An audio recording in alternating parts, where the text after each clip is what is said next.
ndax jamono boobu daal am nañ njàqare ne daal mbir mi jafe woon na jafe boo xam ne mën nañoo ebal nit sax pour mu rey ma. At the University Council, they repeated the decision of the professional board. Jamono boobu nag ci penc kilifa yi nga xam ne ñoo amee mbiri university bi. Which was that the answers you gave? No, that I'll be suspended from the university. On what basis?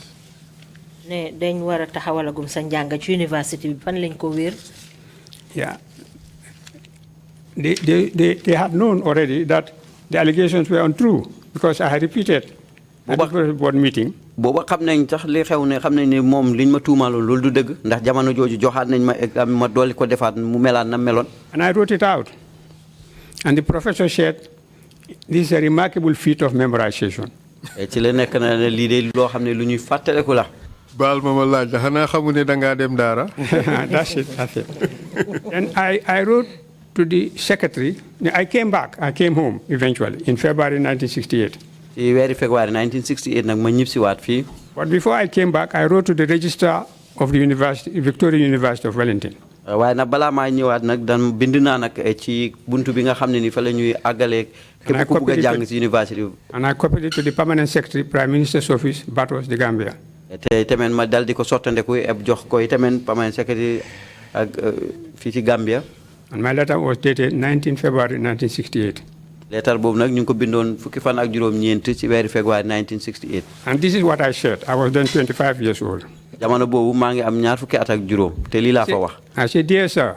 Ma ne ko kilifa gi. I have received your advice of the resolutions of the council of your university. Dal dinaa jot nag ndigal bi nga xam ne ni mu ngi tukkee ci xalaat bi penci kilifa yi dal di dogal. On the subject of my appeal from the decision of the professional board of your university. Li nga xam ne ni nag mu ngi aju ci d'appel bi nga xam ne ni d'appel naa ko ci liñ ma tegoon. Relating to the false allegations made against me by your university. Loo xam ne mu ngi aju nag ci tuuma yi nga xam ne ni seen university bi tuumaal nañ ma ko te nekkul dëgg. The decision of the professional board of your university. Dogal boobu na nga xam ne ni mooy penci kilifa yi jàngale ci university boobu. Perpetuated by the council of your university. Nga xam ne ni nangu na ko nag di council university bi. Is the conclusion of the greatest exercise of dire prejudice and racial prejudice ever to any African student in a white university. Yo, Uncle Fafa boobu moom dimbale ñu ci. Uncle Fafa dina ko lapato.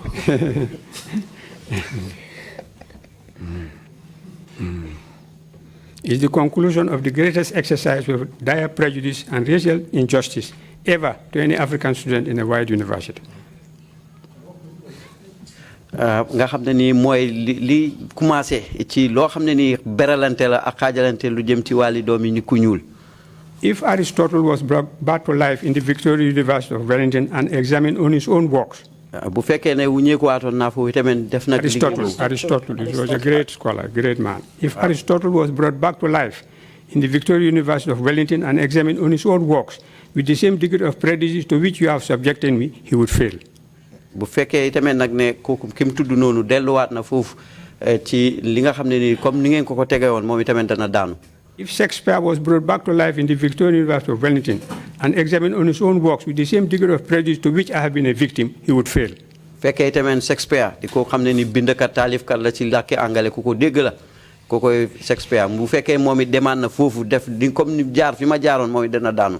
If Karl Marx was brought back to life in the Victoria University of Wellington and examined on his own works with the same degree of prejudice to you have judged me, he would fail. Bu fekkee tamit Karl Marx ki bi wax noonu tamit beneen tubaab la bu am xam-xam ñëw na moom it ñu teg ko li comme li nga xamee fa laa jaar moom it dana daanu. If God could have been examined in theology, subject to the same degree of prejudice that faced me in the Victoria University of Wellington, he would fail. Fekkee yàlla itamit moom daldi woon nañ ko jox nag li nga xam ne ni mu ngi aju ci wàlli xam-xam yu mel noonu tey teg ko ci kaw pexe moom comme ni ma fi ma jaaroon may moom it dana daanu. Your university, against all moral considerations and against every concept of human dignity, honor, and decency, has been motivated by iniquitous racial prejudice in its disregard and contempt for the recognition of justice and morality in the relations among men and the dignity and worth of the human person, regardless of his color, creed, or nationality. This is not only a serious travesty of the traditions you claim to be proud of, not only the prostitution of the sacred mission of civilization, but also a woeful contradiction of the very dictates of history. Nekk na nag mbir moo xam ne ni ngeen ko tëddalee mu ngi aju rek ci li nga xam ne ni moo feeñal notel boo xam ne ni teg nañ ko ci kaw nit. And the great tide of history flows, and as it flows, it carries to the source of reality and the stubborn facts of life and man's relations one with another. One cardinal fact of this tide is the punishment of those who resort to injustice and prejudice to suppress the claims and legitimate aspirations of others on the shameless grounds of the color of their skin. Wow. loolu yëpp nag mu ngi bind rek di feeñal nag li nga xam ne ni moo nekk mbañal wala tamit noteel goo xam ne ni teg nañ ko rek ci ne moom ni ku ñuul la. It's because I am an instrument of destiny through which the false supremacy of white intelligence is to be challenged and exposed. And if in this mission I am compelled to pay the supreme penalty, then there is no need for me to quake or to quiver. tamit bu fekkee ne loolu ab bunta la boo xam ne ni rek pour ma. Gethsemane was there to be conquered. Golgotha was there to be trodden under the feet of man. Calvary was to be overcome. And when a son of the new Africa is faced with the travails and tribulations of Gethsemane and Golgotha and Calvary, there is no need for the spirit to weaken. At this stage of my life, I cannot be mere flesh. I cannot be part of the corruptible phase of man's organisms. Sustained in the pride of my brains, industry and determination to back my ambition, I am a living spirit of an idea, the idea of a new Africa. I am a living spirit of an ideal, the ideal of man's humanity to man. I am a living spirit of an ideology, the ideology of the effacement of white inhumanity to blacks. Conceived in the indestructible nature of the spirit and born of a selfless desire to utilize my brain for the service of my people, it is destined that I must carry the torch of this gospel of the new Africa. You have made it clear to me that unless Africans establish their own universities in order to call off such bluffs, the ability of the African to go beyond the veneer of knowledge will not continue with impunity. I will yet achieve one of the highest academic distinctions in one of the best universities in the world. And in this regard, I ask all those who would bury their heads like the proverbial ostrich in the sands of iniquitous racial prejudice to pull their heads out and look at the blazing African sun now rising. Yours faithfully, Fafa Edrissa Mbai. This is the strongest worded letter I have ever read or heard. Mr. Mbai, how did they react? Mr. Mbai, I didn't receive a reply. But I copied it to the permanent secretary private, who was Mr. Eric Christensen. When he received the letter, he ordered to let me come home. daldi woon naa ko sottande ko nag ci ki nga xam ne moom la tudd léegi waaye mu ne bi mu jotee nag leetar bi ci la wax ne la joxe ndigal ne naa ñëw. Do you want to provide a copy of that letter to the Commission? Yes. May I ask your permission to put it as one of the documents in the memorialization plan of the TRRC, such that it could be available for Gambians in posterity to read and digest? Not only is the language so beautiful, but the content and the depth of thought is really mesmerizing. So, and it's indeed very poetic. So I would ask that perhaps this be one of those documents that could be put out there in the TRRC Museum for all to be able to access. Mr. Chair? Oh, absolutely. From my Kotoke brother, absolutely. Thank you. But for the proceedings at the council, I sought the services of a lawyer. Yes, and then? And because I could not afford it, an English couple from Reading when we meet a moral amendment meeting, decided to pay the lawyer. Okay. And at the end of the proceeding, the lawyer gave me this letter when I was coming home. And it's dated 20 February 1968. W.B. Gaisley, LLB, Barrister and Solicitor, Crown, Brown House, Lambton Quay, Wellington, New Zealand. And this is what he wrote. To whom it may concern, I advise that I have known Mr. Fafa Mbai for some 6 months only. mu ne letter boobu tamit boobu lañ bind mooy tamit mu ngi doore rek ak ci ku munti jëm xam naa Mr. Mbai. But in that time, have been able to form a most favorable opinion of his character. waaye nag jamono boobu nag daanaka naa koo xam ne ni mun naa gis nag li nga xam ne ni mu ngi jëm ci li aju ci wàlli doxal taxawaayam mu rafet ci jikko. I found him at all times honest and instant in all his dealings. waaye bu ne rek dama koy gis koo xam ne nii ku tuux la te mandu ci lépp loo xam ne mu ngi koy jëflante. I'm impressed with his memory prowess. tey tamit nag doyloo naa bu baax li nga xam ne mu ngi jëm ci wàlli xelam. The assiduity with which he applies himself to his learning. ci jikko bi nga xam ne ni noonu la doxee lu aju ci wàlli njàngam. And the superior level of his intellectual attainment. ki tamit nag li nga xam ne nii mooy xam-xamam nu mu gën a kawe nag ci lépp loo xam ne moom laay xeñtu ci wàlli njàng. I welcome any opportunity for him to extend his learning, and I would recommend him to any position requiring intelligence of a high order. tey tamit nag dinaa rafetlu nag lépp loo xam ne nii ndimbal la wala lu taxaw na lu jëm ci wàlli njàngam te dinaa gaaral lu jëm ci wàlli taxawaayam ci liggéey boobu. When I went to bid him farewell in his chambers, he stood up, held my shoulders and said, "I'm waiting to hear you at the United Nations." ci la ma téye nag ne ma maa ngi taxaw na di la déglu nag ca United Nations. And I came home bi ma ñëw see and wrote to the Secretary Scholarship Advisory Committee. ci laa bind nag si secrétaire bi nga xam ne ni ñoo aju lu jëm ci wàlli scholarship. Dated 4 March 1968. ñeenti fan ci weeri March 1968. I said, "Dear sir, ma ne ko yow kilifa gi. Fafa Mbai versus Victoria University of Wellington, New Zealand. Fafa Mbai ak Victoria University bi New Zealand. 1967/68. 1967 ba 1968. Arising from some memorized notes that I wrote out in my answers in the Victoria University of Wellington 1967 degree examinations. di bindee nag ci li nga xam ne ni loolu laa fàttaliku nag ci li nga xam ne loolu laa daan tontu ci jamono natum xam-xam boobu ci atum 1968. I was charged by the authorities of the said university on the 8th November 1967. dal dinañ ma teg nag li nga xam ne ni ñooy kilifa yi jiite university boobu noonu for having unapproved written material in the examinations. ne daal dama indi nag loo xam ne ni nanguwuñ ko ci bérébu natteekaay xam-xam. And B, for importing prepared answers into the examination. ñaar bi mooy dama fa indi nag loo xam ne nii dañ sottandeku ay tontu yu bari yoo xam ne moom laay sukkandeku di mun a tontu laaj te ma laaj ci natum xam-xam bi. These allegations were and are all false throughout. tamit nag tuuma yooyu yëpp du wuñ doon dëgg. A special meeting of the professional board of the university was held on 13 November 1967. rawatina nag jotaay bi nga xam ne nii kilifa yi seq université yi ñu ngi ko defoon ni ki fukki fan ak ñett ci weer yi. To consider the charges.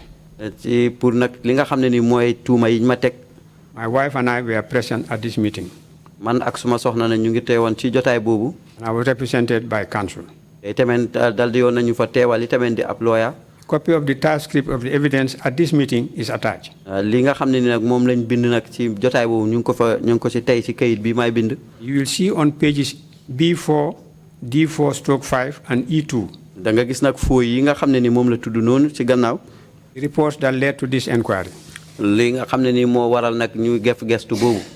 On pages C1, D4 and E3. ci page yi nga xam ne moom la tudd noonu di fooy yooyu. Also the testimonies from the room supervisors at the examinations. mooy tamit mooy kàddu yi nga xam ne ni ñi nga xam ne ñoo taxawoon doon ñu seet jamono bi ñu doon def nattu xam-xam boobu. It will appear on page D6. bu ñëwee ci fooy bi mu tudd noonu di D6. That the question which disturbed the professor of political science. li nga laajte bi nga xam ne moo jaaxaloon ki doon jàngalekat ci wàllu political science. Was a long verbatim quotation I wrote out in one of my answers for that subject. mooy li nga xam ne bindoon naa ko ci tontu boobu nga xam ne ni moo aju ci laajte bi ñu laajte woon. The professional board inquiry. board bi nga nag ñi nga xam ne ñooy kilifa yi nga xam ñooy gestu lii. I was asked to rewrite from memory. ci lañ ma wax na ma bindaat loo xam ne nii ñoom dañ ma tiimu tey dama koy sottandekoo rek ci suma xel bi. The same quotation which I did and the comments made on it are on page F1 of the transcript of the evidence. lii nag la ma fa bindoon mu ngi nekk ci fooy yooyu nga xam ne moom la tudd léegi. I would also like to refer the committee to pages C5/6, C8, D1/2, E5/6, and F1/2. naa doon wax nag comité bi ñu seet nag ci fooy yooyu nga xam ne moom la tudd léegi nii. And the closing submissions by my solicitor on pages G2/3. ak li nga xam ne nii ki ma gaaraloon di lawyer bi fa mu def nag lim sottali nag jotaayam mu ngi ci fooy yim tudd noonu. Despite the absurdity and ridiculousness of the allegations. naam nag ak tuuma yi nga xam ne moom lañ ma teg li nga xam ne loolu la làmboo ak lëndëm bi ci nekk. The testimonies from the examination supervisors and the evidence presented. ak di seede yi nga xam ne nii ñooy ñi nga xam ne ñoo doon ñu tiimu jamono bi ñuy def examen di seet ndax nit sàcc na wala sàccut ak yooyu noonu liñ wax. The board decided I was guilty of 4 breaches of the examination regulation and would be suspended from taking any examination at the university from 19 October 1967 until 31st December 1968. board bi nag ñu ne kon nag fi mu nekk nii dañ may tongangum bu ma teew si benn natu xam-xam ci university boobu noonu ba at yim tudd noonu. On the same day, ci benn bés bi. I was advised by the director of the External Aid Division of the Department of External Affairs in New Zealand. dénku na ma nag di kilifa gu nga xam ne moom la tudd ci New Zealand. That my scholarship was terminated. ne suma pay gi ñu ma doon fayal nag ci njàng moom dal dinañ ko dog. Immediate arrangements were made for me to leave the country. tey tamit nag dal di woon nañu def nag ay affaire pour nag ci saa si moo mun a génne ci réew ma. But according to Regulation 17 of the Victoria University Wellington Act, waaye nag 1961, li nga xam ne mu ngi aju nag ci luwaay yi nga xam ne lamboo na ko ni bérébu jàngeekaay boobu noonu ci New Zealand. I was entitled by law to appeal to the Council of the University from the decision of the Professional Board. amoon naa yelleef nag pour ma dal di d'appel li nga xam ne nii mooy dogal boobu noonu nga xam ne moom lañ teg ci suma kaw. A copy of my letter to that effect is attached. lettre bi nga xam ne moom laa bindoon nag lu aju ci mbiri d'appel boobu noonu ñu ngi ko boolewaale ci lettre bi. The council hearing of my appeal was scheduled to take place on 28 November 1967. suma d'appel boobu nag mu ngi waroon a am na ki ci weer April 1967. but postponed to 14 December 1967. waaye toxal nañ ko ba fukki fan ak ñeenti ci weeri December 1967. This was also postponed to 1st and 2nd February 1968. lii tamit toxal nañ ko ba February 1968. on the grounds that there was no quorum. ne tamit ne daal kilifa yi nga xam ne ñoo ko waroon a teewee motuñ. During this period, I was made to suffer unduly. ci jamono boobu nag amoon naa ay jafe-jafe lool. Firstly, unhappy by the second postponement of the council hearing. njëlbeen bi mooy mi kontaanu ma woon ci toxal bi nga xam ne moom lañ toxaloon jotaay bi ñu waroon a def. The External Affairs Department wrote to me. bunta boo nga xam ne ñoo saytuwaale doxalin bitim réew yi université bind nañ ma ne. And I quote. ma wax ko ni ñu ko waxee. The increasing pressure on our SCAP funds. li nga xam ne mu ngi jëm ci suñ wàlli pay gi naka la toll. This letter is also attached. lettre boobu tamit nag maa ngi ko si boole waale. Later on 18 December 1967. ni ki fukki fan ak juróom ci 1967. The Assistant Director of the External Aid Division of the Department of External Affairs invited me to an interview. dañ ma oo nag pour ma dawal di toog nag ci benn interview. At which he told me that as my wife was expecting a baby in March. comme nag li ma waxoon ne comme que suma soxna mu ngi doon di war a mucc nag ni ki weeri March. They could not extend her permit to stay in New Zealand. mënuñoo na yaatal nag li nga xam ne nii mooy toogaayam ci New Zealand.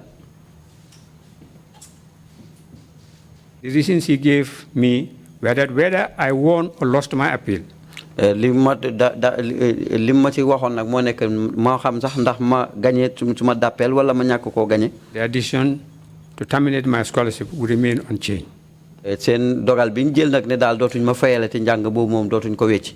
And that as the airline companies would not accept her to travel within the last 6 weeks of the arrival of our baby. tey tamit nag juróom-benn bés bu ay bi mujj balaa mooy mucc buntu liggéeykaay yi saytu wàlli tukkim jaww ji duñ nangu mu dugg ci plane tukki. Which would be due by the time my appeal was true. nga xam ne loolu nag dana mën a nekk ci jamono bi nga xamee ne nii suma d'appel bi war naa sotti. The question of our giving birth in New Zealand. laajte bi nga xam ne mu ngi jëm ci wàlli boot bi nekkoon ci New Zealand. Would be inevitable. kon nag loolu duñ ko mën a tee dog. In short, the idea of my wife giving birth in New Zealand was unacceptable, as the child might, according to them, be entitled to New Zealand nationality. te kon nag ci gàttal daal pour suma soxnaam mun a muccee ci réew moom foofu duñ ko nangu ndek kon bu boobaa suñ doom bi mujjee dana nekk doom am kayiti réew yi New Zealand. As a result, I was advised that my wife must leave the country forthwith. ci loolu nag ci lañ ma dénku nañ ma ne naal na suma soxna si génn réew ma ci saasi. She left on 18 January 1968 at a critical feminine stage of 7.5 months pregnant. mu génn fa nag ci weeri février 1968 ci anam gu dawe waar ndax jamono jooju jigéen ju diis la. This was not only wicked but inhuman. li na nekku rek soxor la de waaye nag nekk na loo xam ne ni ñàkk a tegu teg doomu aadama la. In addition, all help was refused me with regards the legal cost of my appeal by the Department of External Affairs. lii yëpp ñàkkoon naa ndimbal ci lépp loo xam ne mu ngi ajoon nag ci wàlli d'appel boobu nga xam ne moom laa d'appeloon. They said that this was my personal business and it would cost £125.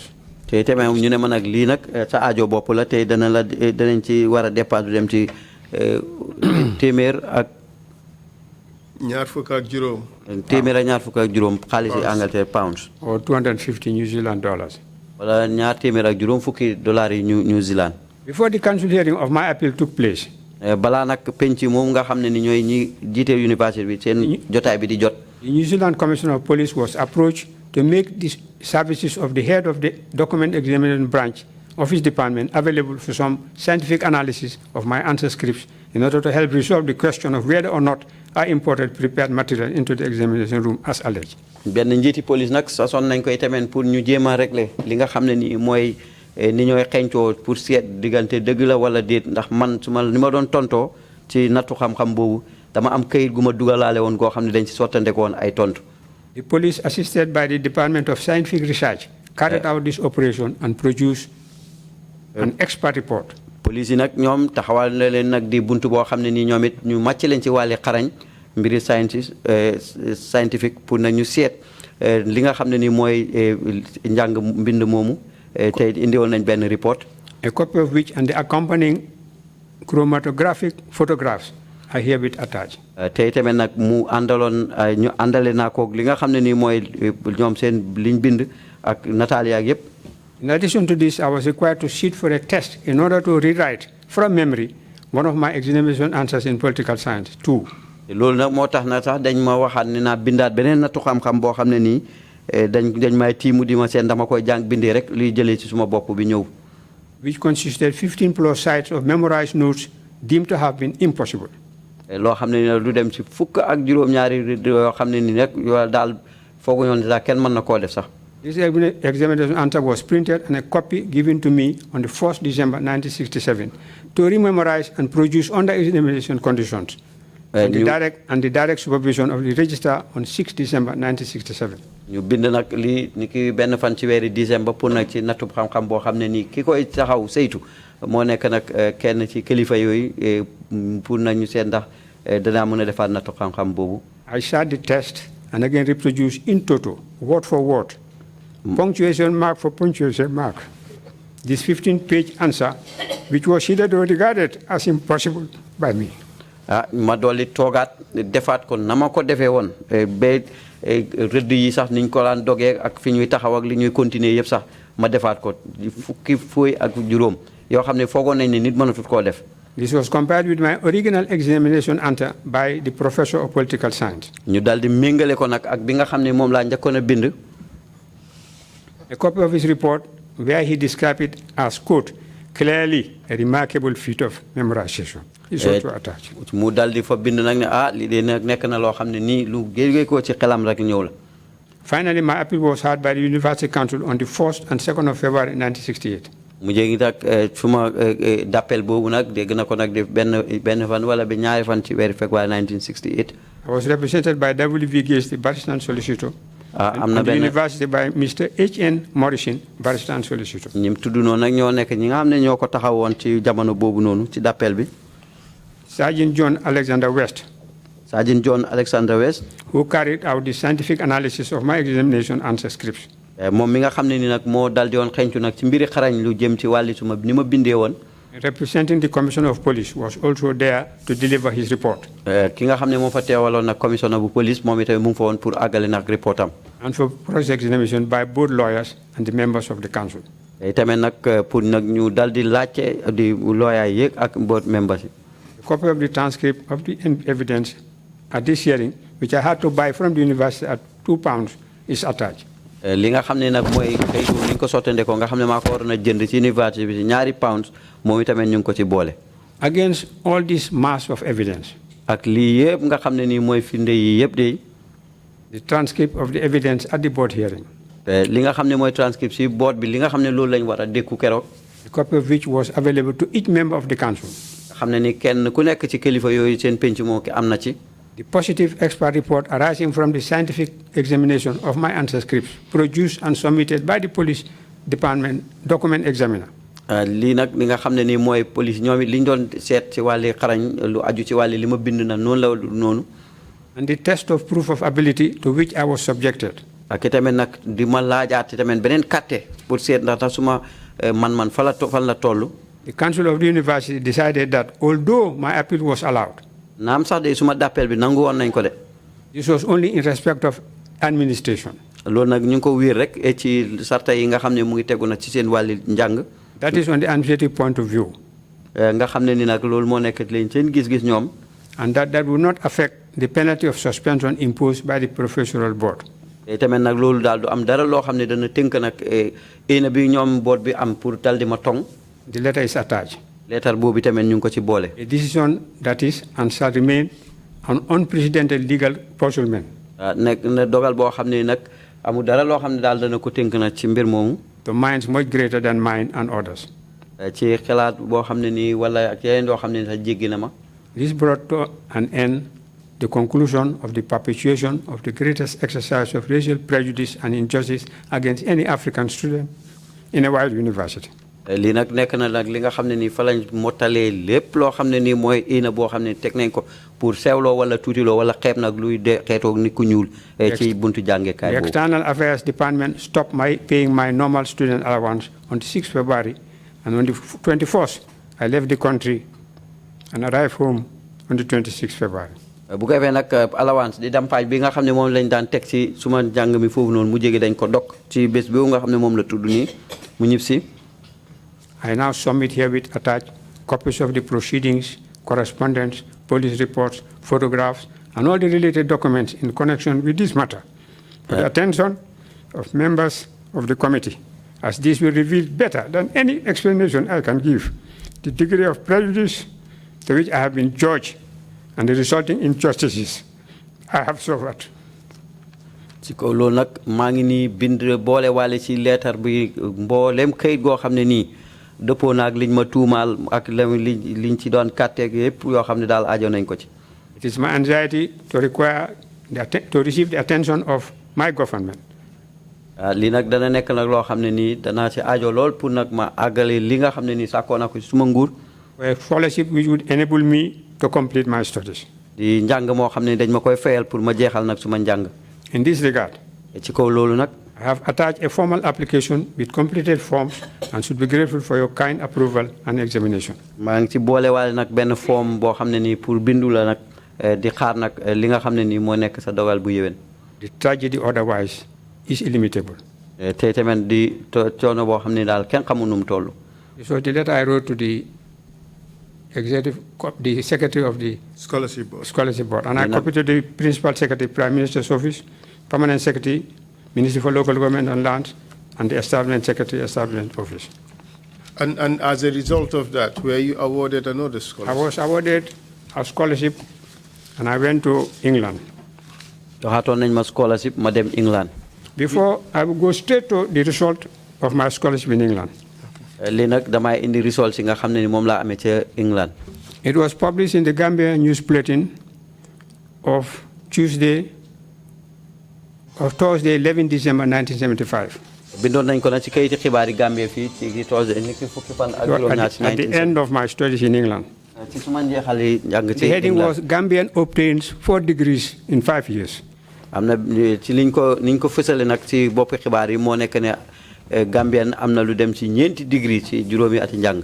Mr. Fafa Mbai, a Gambian, has obtained 4 degrees in 5 years. Mr. Fafa Mbai di doomi Gambian am na 4 degree yoo xam ne ni am na ko ci juróomi ati njàng. He was called to the bar on 25th of last month as barrister law by the Middle Temple Inn of Court in London. wax nañ ko nag ci buntu bi nga xam ne nii ñooy bunti looyaa yi ci réewi London. Mr. Mbai will be returning to the Gambia early next year and will be completing his research for the Master of Philosophy MPhil degree of the London School of Economics and Political Science. dana ñib si waat nag Gambia ni ki déwén bu ko defee nag mu dal di nafar nag lu aju ci wàlli beneen maqaamam njàng. Also, he had been registered at the School of Oriental and African Studies, University of London, to carry out research on Gambian customary law for the University of London LLM Master of Laws degree. am na itamit nag njàng moo xam ne ni bindu na ko nag ci li nga xam ne mu ngi jëm ci wàlli loi fii ci réewi Gambia. Fafa had already obtained a BA Honours degree, University of Kiel. am na itamit BA Honours degree ci University of Kiel. LLB Honours degree, University of London. LLB degree ci University bu London. And an MA degree at the University of Kiel. te itam MA degree ci University bu Kiel. Prior to his studies overseas, li nga xam ne mu ngi jëm ci wàlli njàngam ci biti. Mr. Mbai worked in the audit department after leaving Amity School. liggéey na nag ci buntu bi ñuy seggee di audit department ci gannaaw bu mu jeexalee njàng ci Amity. He later served as executive in various area councils in the Gambia. mu jéegi na nekk na executive officer ci area council yu bëri fii ci réewi Gambia. Left the Gambia in 1970 on a government scholarship under the British government technical assistant training scheme. mu génn Gambia fii nag ci kees goo xam ne nii kees ak ndimbali njàng la. This was my vindication of the allegations, the false allegations made against me in New Zealand. nii nag lañ ma setalee nag ci tuuma yi nga xam ne nii tuumaaloon nañ ma ko ci université bu New Zealand. Very fitting, Mr. Mbai. West Africa. Did you send it to the Victoria University? I'm solo li nag ba fexe nga yónnee ko Victoria University. West Africa News Magazine on the issue of 50 January 1976. ci kay goo xam ne mu ngi jóge ci West Africa newspaper boobu demee 1966. Said this.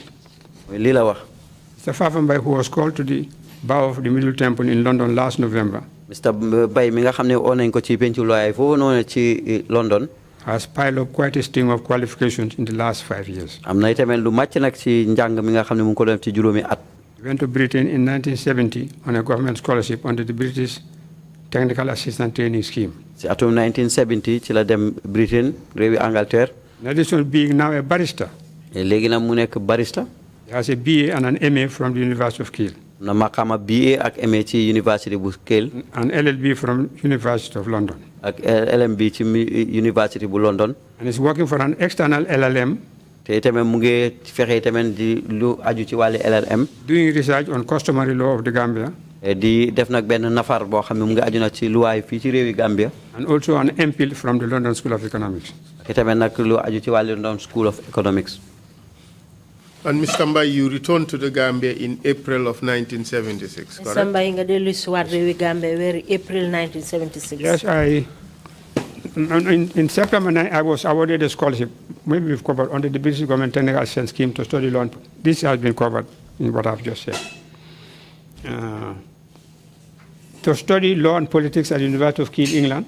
I graduated from Kerr in July 1974 with BA Combined Honours, and from the University of London, LLB Honours in August 1974, and the Council of Legal Education, Inns Court School of Law, LLB Honours, and was called to the Bar of England and Wales as Barrister at Law by the Honourable Society of the Middle Temple, London, and in November 1975, and awarded the MA Policy degree of the University of Kerr in December 1975. waaw li mu wax noonu mooy maxama yi nga xam ne ni jaar na ko ci réewi Angleterre comme li mu ko defee li ñu ko waxee woon ci leetar boobu. I returned home in April 1976 and was enrolled as barrister and solicitor of the Supreme Court of the Gambia. ma dellusiwaat ci atum 1976 fii nag ñu boole ma nag ci looyaay fii ci biir réewi Gambia bi. And appointed a first-class magistrate in Banjul. ñu def ma nag first-class magistrate ci Banjul di attekat. A few months later, ay weer yu néew rek ci gannaaw loolu. I moved to the Attorney General's Chambers and Minister of Justice. ma dem nag ci doon buntu liggéeykaay ministre bi saytu wàlli loi ak atte ci réew mi. As State Counsel. nga xam ne nag looyaay nguur gi laa doon nekk. I returned to the Banjul Magistrates Court and was later promoted as senior magistrate and later acting principal magistrate in December 1979. mu jégi na ma delluwaat ci magistrate court si nag ñu dal di ma yokkal maqaama be principal magistrate.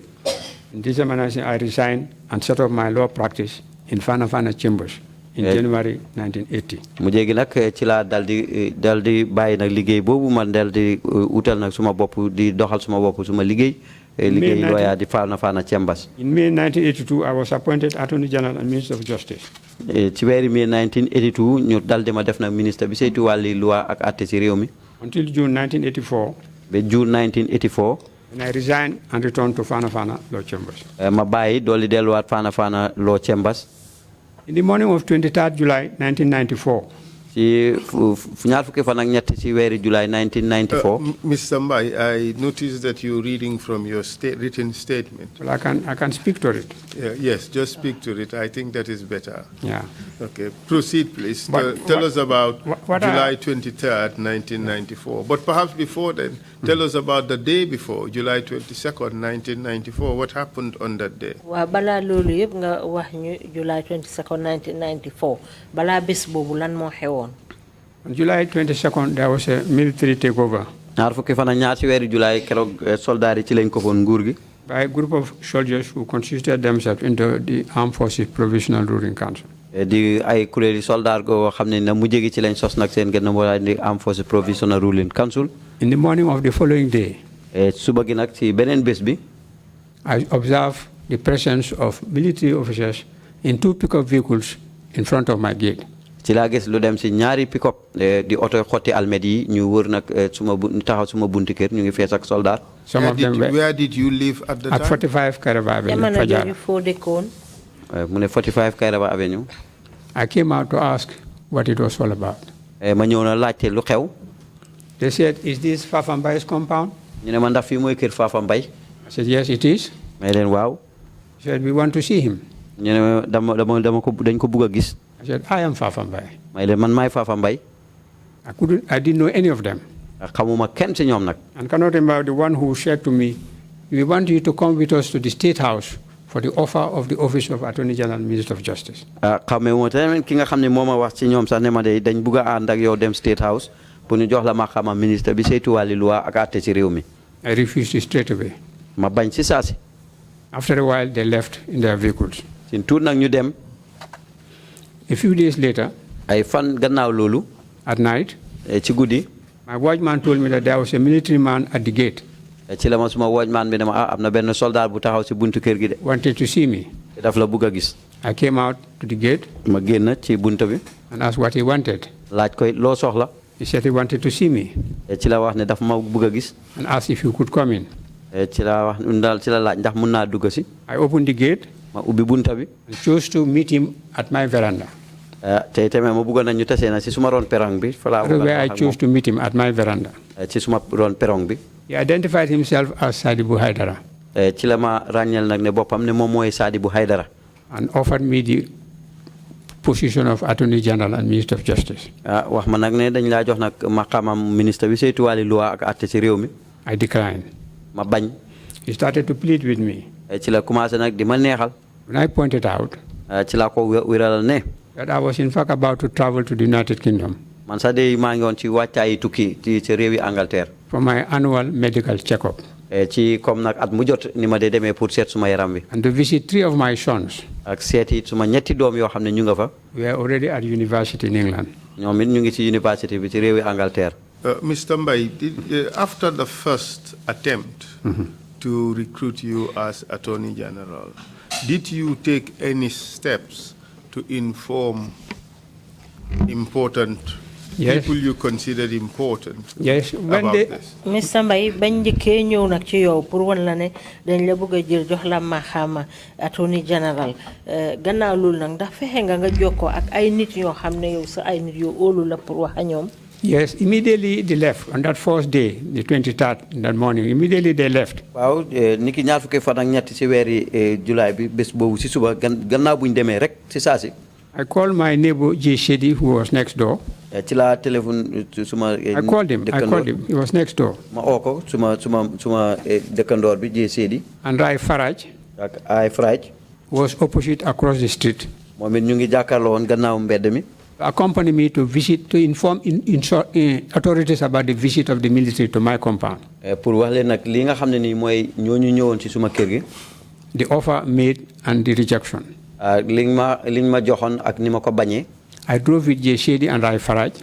ci laa ànd ak J. Shedi ak Faraj. Firstly to the residence of the mother of Pasala Jan, Inspector General of Police. njëkkee mooy ci këri yaay Pasala Jan ki nekk Inspector General bu police. At Old Joshua. ci Old Joshua. I knew this because she was my client, but a taxi driver who had some problem, and I represented him. ndax boobu de suma client la woon ci digganteem ak benn taxi driver boo xam ne jote woon na ak moom. But she was not in. waaye nag nekkutoon fa. Then we drove to the compound of Imam Mas Jah. ci lañ dem na ci këri Imam Mas Jah. And I informed him about the military visit. ma yëgal ko nag li soldaar yi nemmeeku suma kër. The offer. ak liñ ma wax. And my rejection. ak li ma ko bañee. We proceeded to the residence of Mr. A.A. Njai. ñu dem na ci këri A.A. Njai. Was my former teacher at Amity School. suma teacher la woon ci Amity School. And was the member of parliament for the area. tey tamit moo nekkoon député gox boobu. We also informed him of the military visit. ñu wax ko itamit nag li nga xam ne mooy soldaar yi ni ñëwee suma kër. The offer and my rejection. ak liñ ma wax ak li ma ko bañee. Then we drove back. ñu delluwaat Kairaba Avenue. It was 3 days after this. lii nag ñetti fan la gannaaw lii. That Sadibu came to my house at night. ci la Sadibou ñëw na suma kër ci guddi. Repeated the offer. mu wax man comme ñële lañ ma waxoon rek. pour which I declined at the veranda. nga xam ne daa mujjee gi ci laa ko bañ ci veranda bi foofu ci suma perong bi. When he tried to plead, jamono bi mu commencé nag pour neexal ma. I pointed out that I was about to travel to England for a medical checkup.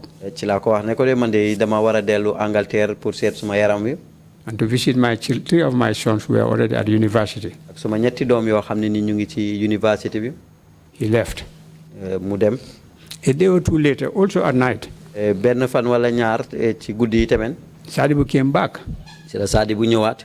But this time with Alhaji Omar Jaite. bi yoon nag mu ànd ak Alhaji Omar Jaite. A highly respected Islamic cleric. di borom xam-xam boo xam ne ni ci diini islam koo xam ne ku amoon cër la fii ci réew mi. And was Qadi of Banjul for many years. te tamit moo nekkoon Qadi bu Banjul ci ay at yu bari.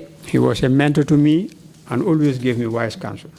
te tamit nekk na koo xam ne roy waay loon ci man te saay bu ne def ma daan yedda. The same offer was repeated. benn liñ ma joxoon rek loolu la ñu tontuwaat bamtuwaat. The Qadi tried to persuade me to accept it. ci la ma Qadi bi commencé pour neexal pour ma nangu. But I remained adamant and politely declined.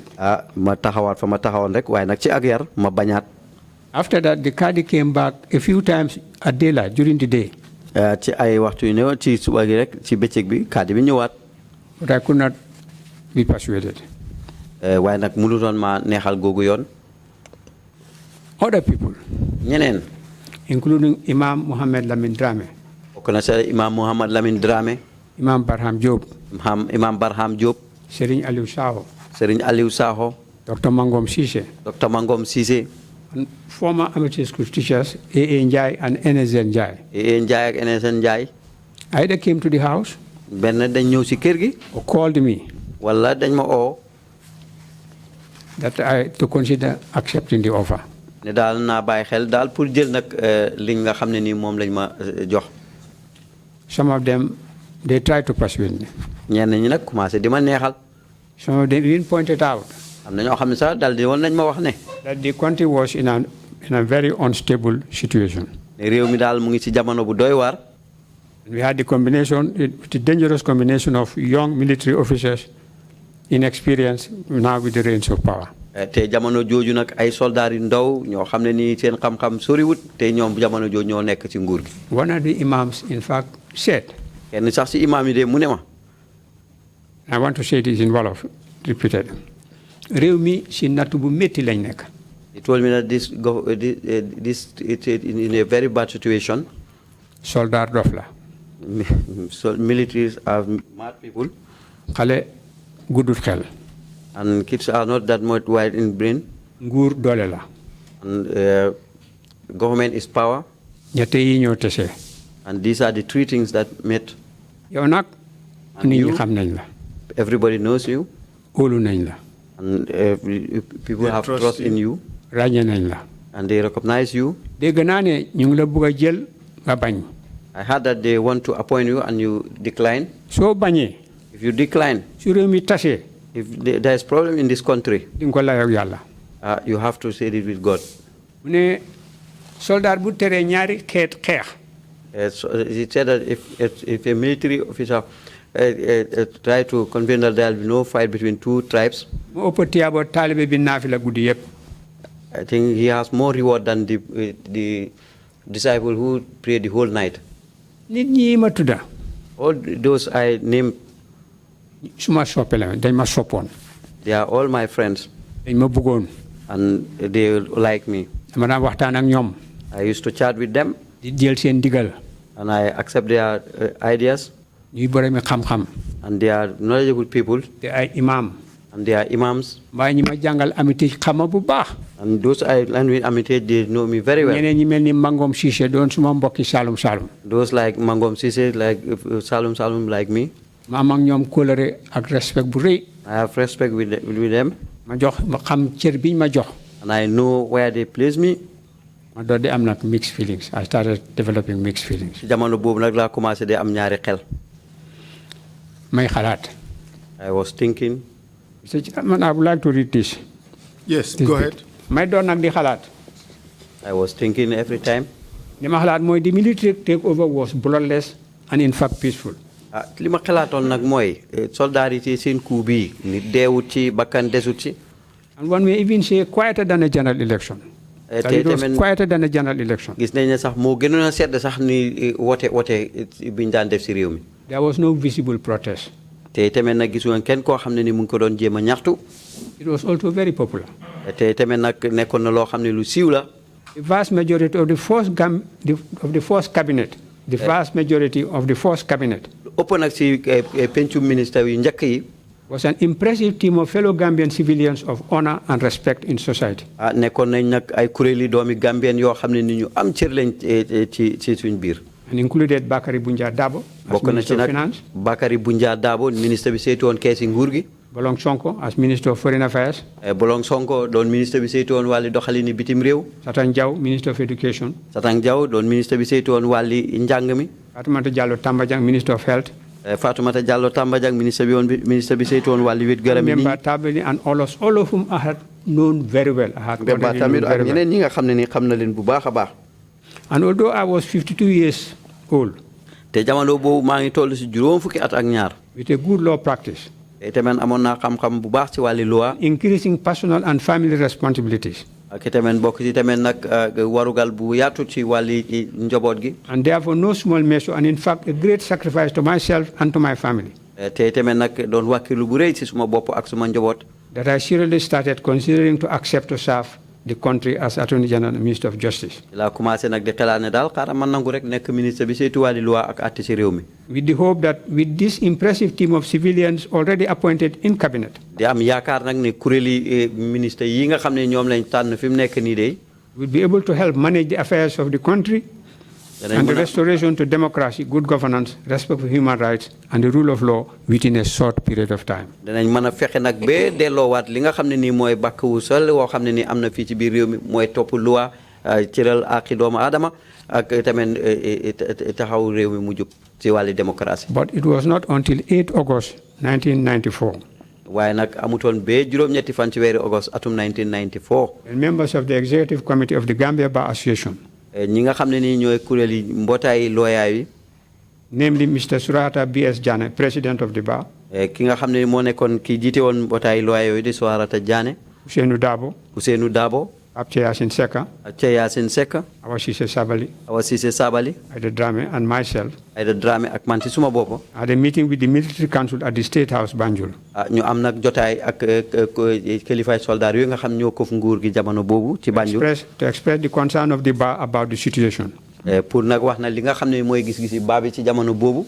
And that there should continue to be respect for human rights and the rule of law. te dañ war a topp nag di cëral nag li nga xam ne mooy yelleefi doomu aadama ak topp ndigali luwaa. Which they firmly assured us that would always be.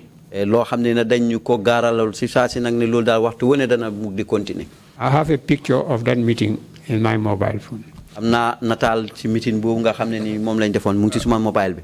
We should arrange for you to provide a copy of that photograph to the investigators so that we can add it in our record. About 2 hours after I arrived home, ay ñaari waxtu gannaaw bu ma agsee ca kër ga. I received a call on the telephone that the council wanted to see me.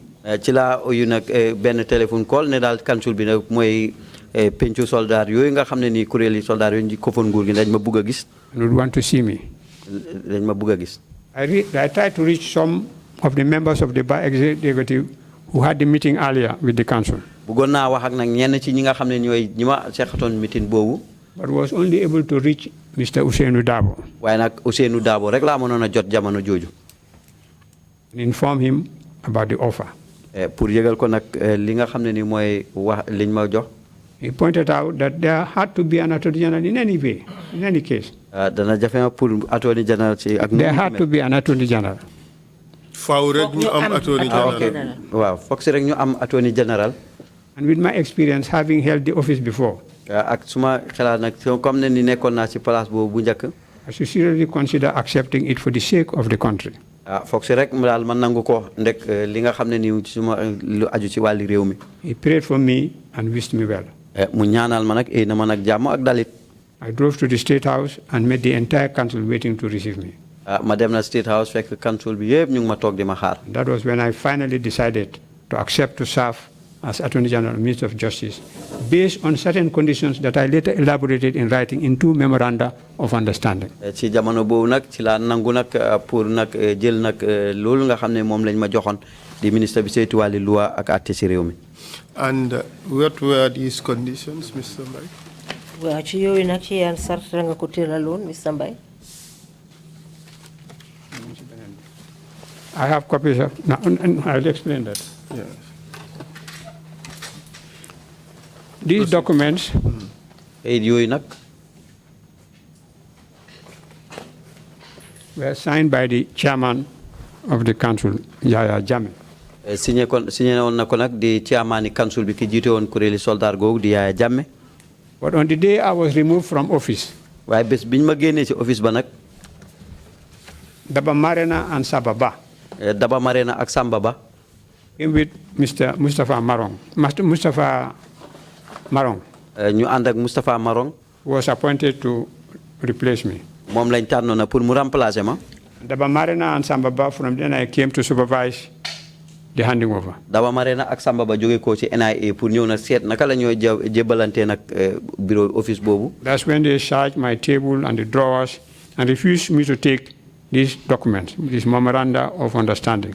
ci lañ nangu nag kayit googu nga xam ne nii moom laa bindoon nag nangatoo yi nga xam ne sisale woon nañ ko suma digganteeg ñoom ñu ne daal du ma ko yóbbu. Fortunately, I've been able to trace the drafts. The drafts in my file. fexe naa nag ba gis nag liñ ko fi ñu ko bindoon bind bu njëkk nag si suma file bi.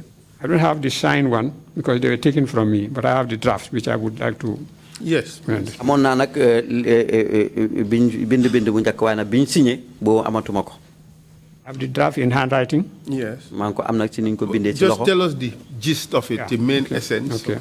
Yeah. mu ne ñu wax council ne mu wax rek li nga xam ne moo ca gënoon Yeah. a. Can I just continue the narrative so that? Yes, Yeah. please, go ahead. My appointment was announced on Radio Gambia in the 6 o'clock national news that evening. suma tànneef nag ci maqaama boobu nag yébaane woon nañ ko ci rajo Gambia ni ki juróom-benn waxtu yi ci ngoon keroog And bés people boobu. poured into my compound at nit ñi 45 commencé nag Caravan Avenue. nit ñi commencé na di dugg si suma kër. But Mr. Mbai, before the appointment, what conditions did you lay for your willingness Yeah, to serve? I'm coming to that. Okay. People poured into my compound at 45 Caravan with joy and great sense of relief that together with the appointed team of civilian ministers already in cabinet, the peace and stability of the country would be assured. nit ñi nag dal di commencé ni génn di ñëw suma kër ñi ak ci ak kontaante ak xel mu dal ndax pencum kilifa yi nga xam ne ñoom lañ jot a tànn ak man ñu boole ma ci kon de fi mu nekk ni réew mi dana nekk na ci loxo yu óor. The letter of my appointment dated 8 August 1994 was delivered to me at the office the next day. di comme bés bi nga xam ne loolu la tudd noonu ci lañ àggali na leetar bi nga xam ne ci lañ ko tànn pour mu falu. Eventually, I prepared 2 memoranda of understanding. ci la bind nag ñaari nangatoo yoo xam ne nii ci laa sisale woon ak ñoom. In one of which, ci benn si ñoom nga xam ne. I elaborated the conditions of my acceptance to serve as Attorney General and Minister of Justice. ci laa wax nag condition li nga xam ne nii moom laa nangoo pour ma nekk nag ministre. And the order I sought to avoid any conflict of interest. ci jamono boobu tamit nag ci laa wax nag leneen loo xam ne nii mu ngi aju ci wàlli jawarloo ci mbiri loo xam ne nii aajo la. In my position now as Attorney General and Minister of Justice, ci jamono bi nga xamee ne nag maa nekk ministre bi saytu wàlli loi ak àtte ci réew mi. an earlier position as legal practitioner for Luis Diaz de la Soda Construction Company Limited. ak itamit nag man jamono boobu man lawyer laa woon doon taxawal nag Luis Diaz bi mu wax noonu. Which had before the military takeover. boo xam ne nii nag balaa soldaar yi doon jël nguur gi. Award an award of $6 million against the Gambia government. jamono boobu nag amoon nañ ndam loo xam ne nii ci nguuri Gambia lu dem ci $500,000. In an international arbitration of the company's termination of the Banjul Serekunda highway contract. ci ni nga xam ne daal noonu la nguur gi doge woon liggéey bi nga xam ne joxoon nañ leen ko ci Banjul Serekunda yoon wu mag woowu. The award was a judgment of the High Court of Justice of England and Wales. nekk na nag dogal boo xam ne mu ngi tukkee ci England and Wales seen ay court ba. And registered as a judgment of the Supreme Court now High Court of the Gambia.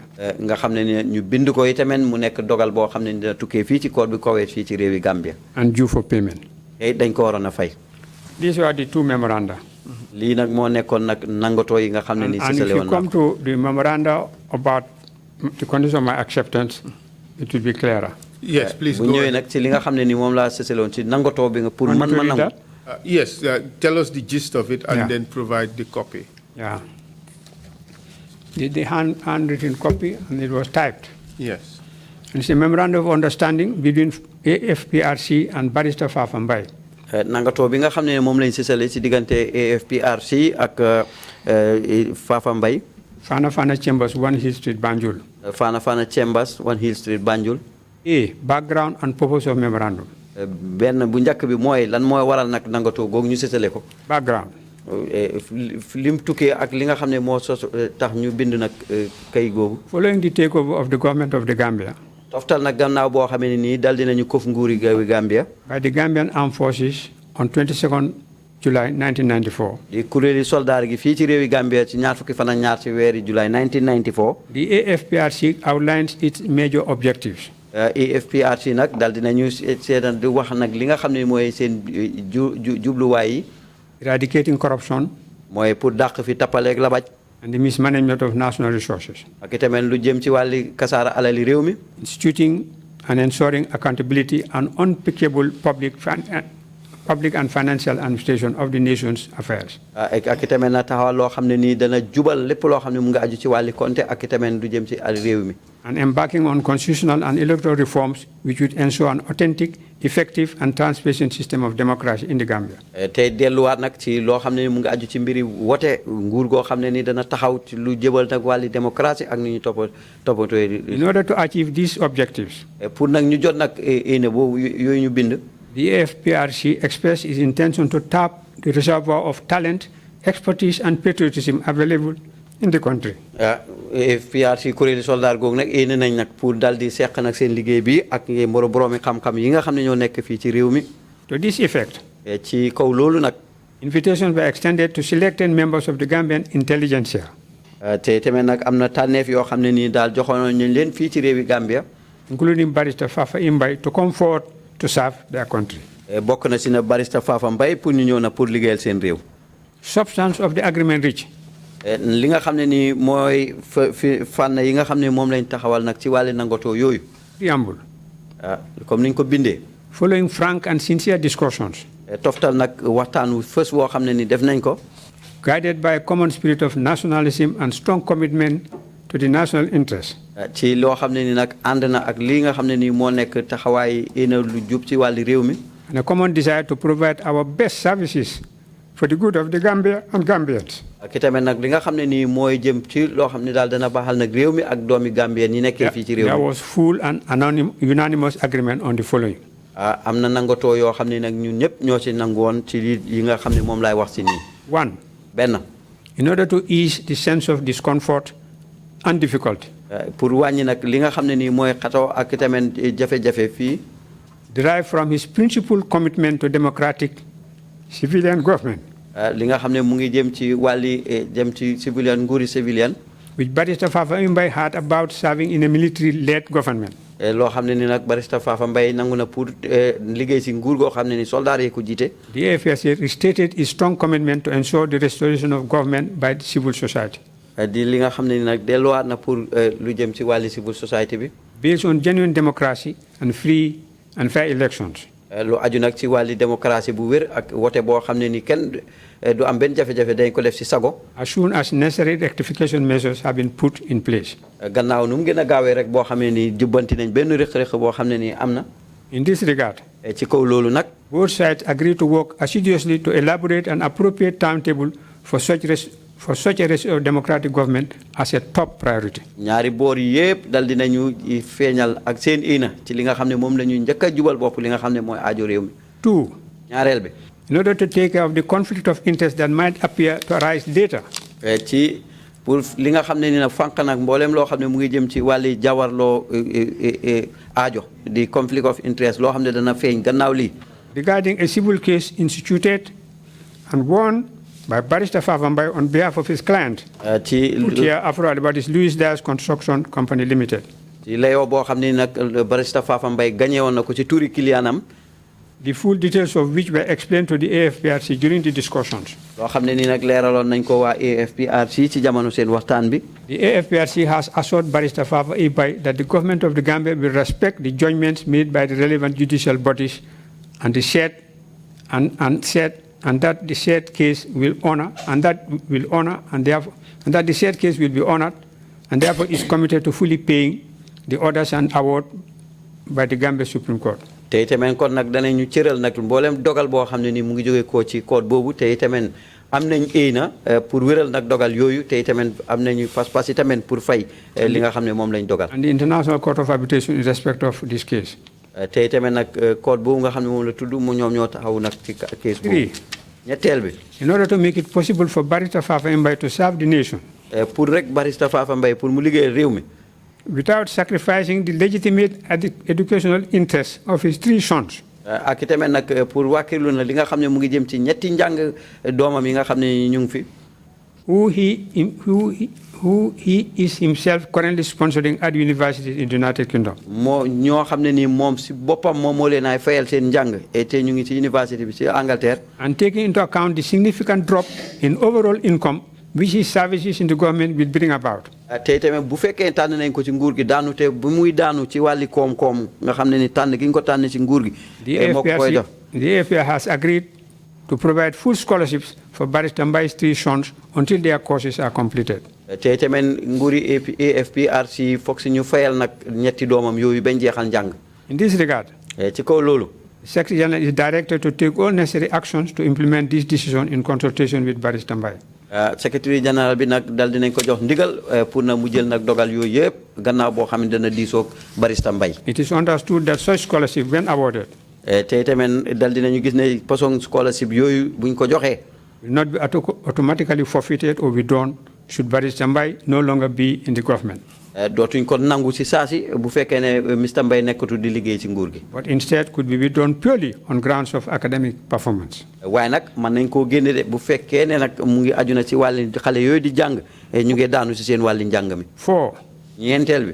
In view of the highly sensitive nature of the post of Attorney General and Minister of Justice. buñ seetee nag li nga xam ne nii mooy buntu liggéeykaay boobu di ministre bi saytu wàlli atte ak loi ci réew mi naka la place boobu mel. Especially in an era of high accountability and its consequences. ak tamit ci jamono boo xam ne ni gis nañ nag dogal yi nga xam ne moo ci aju. The AFPRC has resolved to provide full security and safety for Barrister Mbai's person, home and property. te kaw loolu nag AFPRC danañ joxe kaaraange gu doy mu jëm ci Barrister Mbai këram ak tamit mbooleem loo xam ne moo ko moom. And where necessary for all members of his family. ak tamit bu fekkee sa aajo na ko dem mbooleem koo xam ne ni bokk na rek ci njabootam. His private practice. ni nga xam ne noonu la moo yaxantoo ci wàlli liggéeyam. And associates. ak ñi nga xam ne ñoom la ko bokkat. Who may be subjected to any form of threats or danger. ñoo xam ne ni xëy na danañ am ci benn tikku ak wala lu leen a lor ëllëg. Such guarantee of security and safety will be continued for as long as necessary. façon garantie yooyu nag dana continuer ci ni nga xam ne noonu lañ ko aajo. Even should Barrister Mbai leave the government. donte sax Barrister Mbai liggéeyatul nguur gi. Since his previous role in government may still make him a target of such threats. ndege bu fekkee ne sax lim doon liggéeyal nguur gi dina tax ba léegi am ñoo xam ne ñu ngi ko bañ wala ñu ngi koy rëbb. 5. juróomeel bi. In view of his previous experience of arbitrary and brutal injustice from the previous regime. bu fekkee ci li nga xam ne nii moo nekk jafe-jafe yi nga xam ne daal jànkuwandoon na ko ci nguur gi fi nekkoon. Under the manipulation of corrupt and unpatriotic elements. ci ñoo xam ne nii ay ñu jubadi lañ woon. It was understood that the AFPRC will put all complaints or reactions received by it in respect of Barrister Mbai's decisions and actions as Attorney General and Minister of Justice before him to ensure that he provides explanatory regards to them accordingly. bu ko defee nag ñoom it danañ dékku loo xam ne nii tawat la woon boo xam ne nii jëm na ci bu jógee ci Mr Mbai ci jamono ji nga xam ne nii ba mooy commencé na liggéeyam bi. Prior to any decision or response being made upon them. ci benn dogal boo xam ne nag dal dinañ ko def mu jëm ci ñoom. And the right to resign on the basis of principle, conscience, and other personal circumstances such as health would be fully respected were it to be invoked. bu fekkee itamit bi na nag lu jëm ci wàllu njàng bàyyi liggéey bi ci mbiru wéet gu yaramam bi. And that official and personal relations will always be based on mutual respect, confidence, sincerity, trust, dignity, and good faith. li nga xam ne itamit mu ngi jëm ci wàllu doxalin liggéey boobu rek foog suñu tëral ko ci cër yelleef ak itamit daraja ak itamit li nga xam ne moom lañ ci séntu yëpp. Long live the Republic of the Gambia. di ñaanal nag réewi Gambie ci gannaaw loolu. With faith in Almighty God, agreed and signed in good faith. te itamit nag ñu àndale si nag ngëm ak yàlla ci nangu toogu. In the draft, this was to be signed by me and all members of the council, including the chairman. lii nag ki ko waroon a signé mooy man ci suma bopp ak ñi nga xam ne ñoo bokk ci kuréel googu di chairman. But it was finally agreed that it would not be necessary to put all members of the council. Only the chairman could sign. nangu nañ sax ne du ñëpp sax ñoo ko waroon a signé na ko chairman bi rek seen jiit li saay noonu. And was it ultimately executed? Was it signed? It was signed. Do you recall which date? No, I cannot recall the date. Cannot recall the date. But it was almost about the same time, soon after my decision to accept. But I said my conditions were depend on my elaborating two memoranda. That's right. Now. Yes, go ahead. Then the second memorandum. Benen nangoto bi moy. Also, the original copies we had signed were taken away from me when I. That's right. Bobi tamen yiñ sign non dañ leewon nañ ko jël. Memorandum of understanding. Itamen nangoto la. That was on 22nd July 1994. ñaar fukki fan ak ñaar ci weeru July 1994. The armed forces of the Gambia. Soldaari réew mi. Assume responsibility for the governance of the Republic of the Gambia. Comme que na jël nañ lu jëm ci wàllu ni ñu jiitee nguuri Gambia. And constituted the Armed Forces Provisional Ruling Council. ñu sos nag mbootaay Armed Forces Provisional Ruling Council. As the supreme authority in the Gambia. nga xam ne nag ñooy bunta bi gën a kawe daal ci wàllu saytu loi nguur si réewi Gambia. And whereas the AFPRC is desirous to secure the services of Fafa Mbai. ci jamono bi nga xamee ni nag AFPRC ñu ngi ut nag sàkku nag lii di services Fafa Mbai. Legal practice of Fana Fana Chambers, 1 Hill Street, Banjul. nga xam ne ni moom lawyer la ci Fana Fana Chambers ba 1 Hill Street Banjul. As the Attorney General Minister of Justice in the administration of the AFPRC. nga xam ne ni mooy war a nekk ministre bi saytu wàllu loi ak àtte ci réew mi ci nguuri AFPRC. And the AFPRC recognizing Fafa Mbai's abiding respect for democratic civilian government. te AFPRC niñ cëralee Fafa Mbai ina bi mu am ci nguur goo xam ne nguuri civil la. Reiterates its strong commitment to ensure the restoration of government by the will of the people based on genuine democracy and free and fair elections as soon as the necessary corrective measures have been put in place. beesalaat na inaam nag pour nañu delluwaat ci nguur goo xam ne nii nguur guñ tànn la jaarale ko nag ci wote boo xam ne ni woteeb sago la gannaaw boo xam ne ni réglé nañ li nga xam ne ni loolu lañu amoon ay rëq-rëq. And the AFPRC further recognizing the fact that Fafa Mbai, in his capacity as legal practitioner for Luis Diaz de la Soda Construction Limited, had obtained and registered as a judgment of the Supreme Court of the Gambia, a judgment of the High Court of Justice of England and Wales, dated 12 June 1992, pursuant to an award of the International Court of Arbitration, dated 31st January 1991, between the government of the Republic of the Gambia and Luis Diaz de la Soda Construction Limited, by which it was adjudged that the government of the Gambia do pay to Luis Diaz de la Soda Limited the sums of $15,257,440.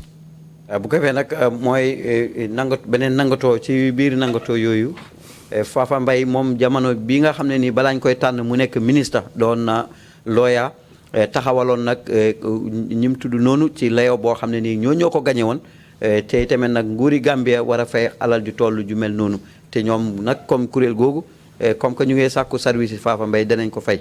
$3,668,862 United States dollars. di ñetti million juróom-benn téeméer ak juróom-ñetti fukk ak ñaar yoo xam ne ni dollars yi Amérique la. $381,733 United Kingdom pounds. di xaalis bi lim tudd noonu ci lim boobu nga xam ne noonu la toll ci xaalis yi Angleterre. $3,072,672 dalasis. di ñetti million ak lu teg ci xaalis yi dalasi. $738,798 United States dollars. di juróom-ñaar téeméer ak fanweer ak juróom-ñaari junne yoo teg ak lu nekk ci xaalis yi dollar Amérique. $76,874 pounds. di juróom-ñaar fukki junne ak juróom-benn junne yoo xam ne ni xaalis Angleterre. As interest. di loo xam ne ni nag ak ndàmpaañ lañ ci. And that the said judgment of the High Court of Justice of England and Wales. te tamit nag atte boo nga xam ne nii mooy fi mu tudd noonu ci réewi Angleterre. Was by order of the Supreme Court of the Gambia. doon na ndigal boo xam ne tukkee na ci Gambia Supreme Court bu Gambia. On 20 April 1994. ci ñaar fukki fan ci weeru April 1994. Registered as a judgment of the Supreme Court of the Gambia. nga xam ne ni bind nañ ko itamit nga xam ne ni dogal la itamit ci Supreme Court bu Gambia. And the AFPRC. te itamit kuréeli soldat gu di AFPRC. Realizing that Fafa Mbai has been responsible for the education and maintenance of his sons. te yëg nañ ne Fafa Mbai mi de moo gàddu nag lépp lu jëm ci wàllu njàngi doomam yi. Ousmane F. Mbai. Ousmane F. Mbai. Omar F. Mbai. Omar F. Mbai. Edrissa F. Mbai. ak Edrissa F. Mbai. In the United Kingdom. ci réewi Angleterre. And taking into account the significant drop in income which his services in the administration of the airport will involve. tamit nag gannaaw bu mu nangoo nag liñ ko war a jox nii di liggéey dana am ndaanute ci wàlli koom-koom. And the AFPRC has agreed as follows. AFPRC nangu nañ comme nii. 1. benn. To work assiduously. To work assiduously to elaborate and implement an appropriate timetable for the restoration of an elected civilian democratic government for the Republic of the Gambia. liggéey nag ci li nga xam ne nii lu wér la ci lépp loo xam ne mu ngi aju ci wàlli saawo si jamono boo xam ne dañ def nag nguuri démocratie. 2. ñaar. To respect, honor, and satisfy in full the judgment in favor of Louis Dias Construction Limited against the Republic of the Gambia pursuant to the order of International Court of Arbitration dated 31st January 1991, contained in the judgment of the High Court of Justice of England and Wales dated 12 June 1992 and registered by an order dated 20 April 1993 as a judgment of the Supreme Court of the Gambia. ñaareel ba mooy ñoom it nañu ciral ñoom kuréeli soldat googu jiite nguur gi nañu ciral dogal boobu nga xam ne nii mooy layoo bi mu fi doon wax sànq si gannaaw ne moom Fafa Mbai ci boppam moom moo taxawaloon comme moo gagné woon layoo boobu ci turi ñi nga xam ne ni ñoom la taxawaloon ci bés yooyu nga xam ne noonu la tudd. And 3. To provide full scholarships to Ousmane F. Mbai, Omar F. Mbai, and Edrissa F. Mbai to enable them to complete their studies in the United Kingdom. ñetteel ba ñu génne ak kees goo xam ne dana fay njàngi ñetti doomam yooyu nga xam ne moom la tudd ci réewi Angleterre. Dated at Banjul this 15th day of August 1994. It was with the same date that the first. fukki fan ak juróom ci weeri August nag lañ ko bindoon ci atum 1994. Yaya AJJ Jammeh, chairman of the APRC and head of state of the Republic of the Gambia. Yaya AJJ Jammeh moom moo ko signé woon ki jiite woon nag kuréeli soldat go nga xam ne ñoo fi ko woon nguur gi. These were the 2 memoranda which I elaborated as conditions for my acceptance to serve as Attorney General in the interest of the country. lii nag mooy ñaari nangoto yi nga xam ne ni nag daldi woon naa ko bind pour ñu sisale ko nag ci jamono ba lañ may tànn ci loo xam ne ni aajo réew mi la. Well, Mr. Chair, would this be a convenient time to take the first break? Yes, indeed. But before we do that, if I can just ask Samakotoke Fafa Mbai, if there was any material difference between the drafts that you just read of the 2 memoranda of understanding and the signed ones. No, the same. It's the same. There was no change. No change. Thank you very much. The only change in the first method elaborating the condition of acceptance is that instead of the entire members of the council to sign it, it was only sufficient for the chairman to sign it. There's a chairman sign. Yes. Yeah. Thank you very much. We'll take a break and come back at 12:20. Meeting is adjourned. Thank you.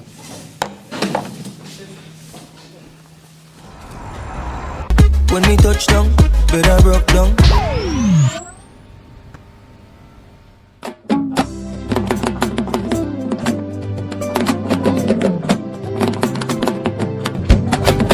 Namon nalen, deno gaje gise lol. Namon nalen, deno gaje gise lol. Mbam du ca dee, doomi mbam du ca dee. Ndawa kamu miin, say ko gisul jooy. Asalaamaaleykum, asalaamaaleykum, asalaamaaleykum. Defuñ nag lu dul rek demal lañ ba Austria jëndal lañ jes na fa mu gën a piree jes na bi gën a ndaanaale ci jes na yi ñu naan ko Magnum XL ak Magnum Air in fact Magnum Air sax dafa génn a ngut waaye da ngeen ko dégg ca kanam tuuti rek moom laa leen indil waa Gambie xam ngeen ne yebuma leen xeebuma leen te duma leen footoo man yéen laay bëggee axangañ loolu lañ nama nag ma indil lañ mu ngi nii loolu lañ nama ci jes na rek xolo boo lañ nama ak design boo lañ nama rek egsi na manaan lañ nag egsi lañ mu ngi nii skin care plus laati de xam ngeen ne rek suñ plus yi comes in so many different ways our musical ma tuuti axankañ Ndey Pikin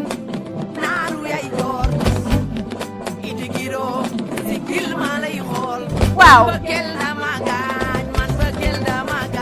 man seen bëggeel la ma gaañ de axankay waaw waaw